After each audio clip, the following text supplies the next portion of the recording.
وَرَسُولَهُ, and whoever obeys Allah and His Messenger. وَيَخْشَى اللَّهِ.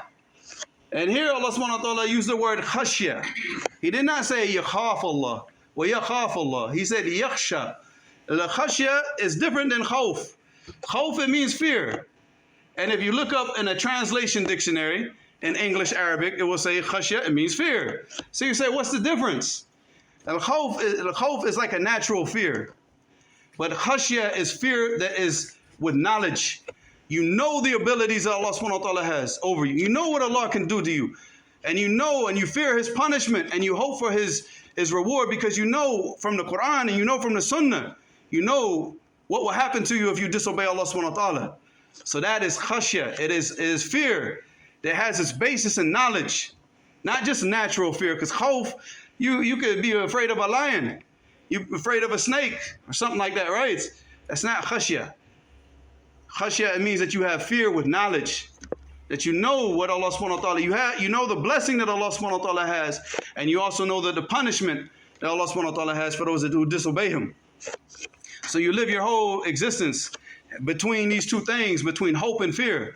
بَيْنَ الرَّجَاءِ وَالْخَوْفِ. That you're constantly fluctuating between these two things. That you hope for Allah, but you don't get too attached to hope. Because if you get too attached to hope, you start to get, you get a little bit arrogant. And you start to think that you're good. But you got to remind yourself of the things that you have to fear. You go to a graveyard and you see the reality of death.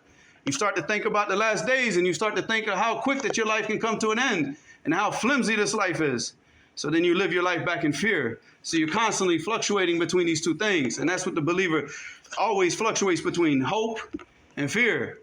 Fools live their lives with hope. Oh, Allah, I'll make Tawbah when I'm 40. Oh, I'll make Tawbah before I die. That's foolish. How do you know? How do you know? Well, you know what Allah has written for you. And then, of course, if you live your life all the time in fear, you become what? You become hopeless. Oh, I've committed so many sins. I've committed so many sins, Allah will never forgive me. Allah will forgive you. He'll forgive you. So you always have to fluctuate between hope and fear. You have hope with what Allah subhanahu wa ta'ala has. You hope that Allah accepts your actions. You're not going to know if all the actions that you're doing now, you're not going to know them until the angel of death appears at your head at the time of your death. You're not going to know. Well, if you get the glad tidings, guess what? Your actions were accepted. If you get something other than those glad tidings, Allahu musta'an, your actions were not accepted. So he said, after that, he said, whoever obeys Allah subhanahu wa ta'ala and His Messenger and has that fear of Allah subhanahu wa ta'ala and taqwa. So he has khashya for the things that have what? That have gone in the past, the things that he's done. So he fears Allah, that he's going to be held account for everything that he's done. And he has taqwa, that he carries out everything that he has to do in the future, that he lives his life from now and in the future with taqwa, which means that an obedience to Allah subhanahu wa ta'ala, that he carries out the commands of Allah and he stays away from the prohibitions. He said, فَأُولَٰئِكَ هُمُ الْفَائِزُونَ. These are the victorious ones. So here, not only did Allah subhanahu wa ta'ala use the word muflihun, then he said after that, humul fa'izun. So they're successful and they're victorious in this life and the next. And this is who Allah subhanahu wa ta'ala gives victory to. So we always got to look at ourselves on a regular basis. How much of these characteristics do we have? Are we always ready to just go and pray and do things the way that we're supposed to do them? Or are we just trying to hurry up and get the prayer done so we can go on to better things? Because if you think, if you're praying quickly because you got something else to do, then what you're saying, bilisan al-hal, you're not saying this with because you have two ways of speaking. You speak with your tongue, which is called lisan al-maqal, and you speak with your actions, which is called lisan al-hal. So you're saying through your actions that what I got to do over here is more important than what I got to do right here. Because you're trying to hurry this up so you can get over there.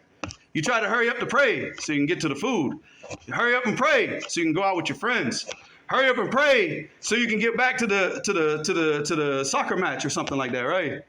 Because that's more important for you. So if that's the case, this is not for you. This is not what Allah's not mentioning you here. So you need to fix that. We all need to fix that because we all have this type of naqs, this type of deficiency. And we all need to work on this and we all need to hold ourselves account every single day. We should be focused on ourselves so much that we lose track of what everybody else is doing in this world. How can you focus? If you're focusing on everything that everybody's doing and everything that's going on, all the qila wa qala, the gossip and everything, all the current events, when are you focusing on yourself? And when are you trying to like improve yourself and make yourself better? When are you planning your own life and your own success? You just sit around and working for other people, making other people successful in this dunya while you fail in the dunya and the akhirah. That's foolish. You go home, you think, you look at yourself, you look at your life, and you try to find ways and you try to make time. You manage your time to try to, spend that time in obedience to Allah subhanahu wa ta'ala, to make yourself a better person, to make yourself from these people that Allah subhanahu wa ta'ala mentioned. These are the people that are successful. Spend that time on yourself and thinking about yourself. Don't worry about what's going on in social media. Don't worry about all the drama over here, what they said and what they did, and who are these people bickering and fighting, and who cares? Does that benefit you? Does that change you? And don't spend your life as a victim, blaming everybody. All right, Allah subhanahu wa ta'ala wrote for you what He wrote for you because He gave you what you deserve. He gave each person exactly what they deserve. And you don't like it, you don't like the situation, make dua and work to change your situation. Work to become a better person. Don't sit around wasting your life blaming other people and looking at other people and living your life as a victim. A Muslim is not a victim. A Muslim is never a victim. A mu'min is not a victim. A Muslim can be a victim, but not a mu'min. Not these people. Not these people who live their lives in victory in this life and the next, because they're too busy trying to focus on themselves and make themselves better and improve themselves and the people around them. So they become a benefit. They become a light wherever they go. They put them in any community and they start to benefit the people around them. That's what we need to, that's what we have to be like. That's what we need to start raising the youth up, to have that type of mentality about success, real success, not this type of success that you see in the dunya. Wallahu musta'an.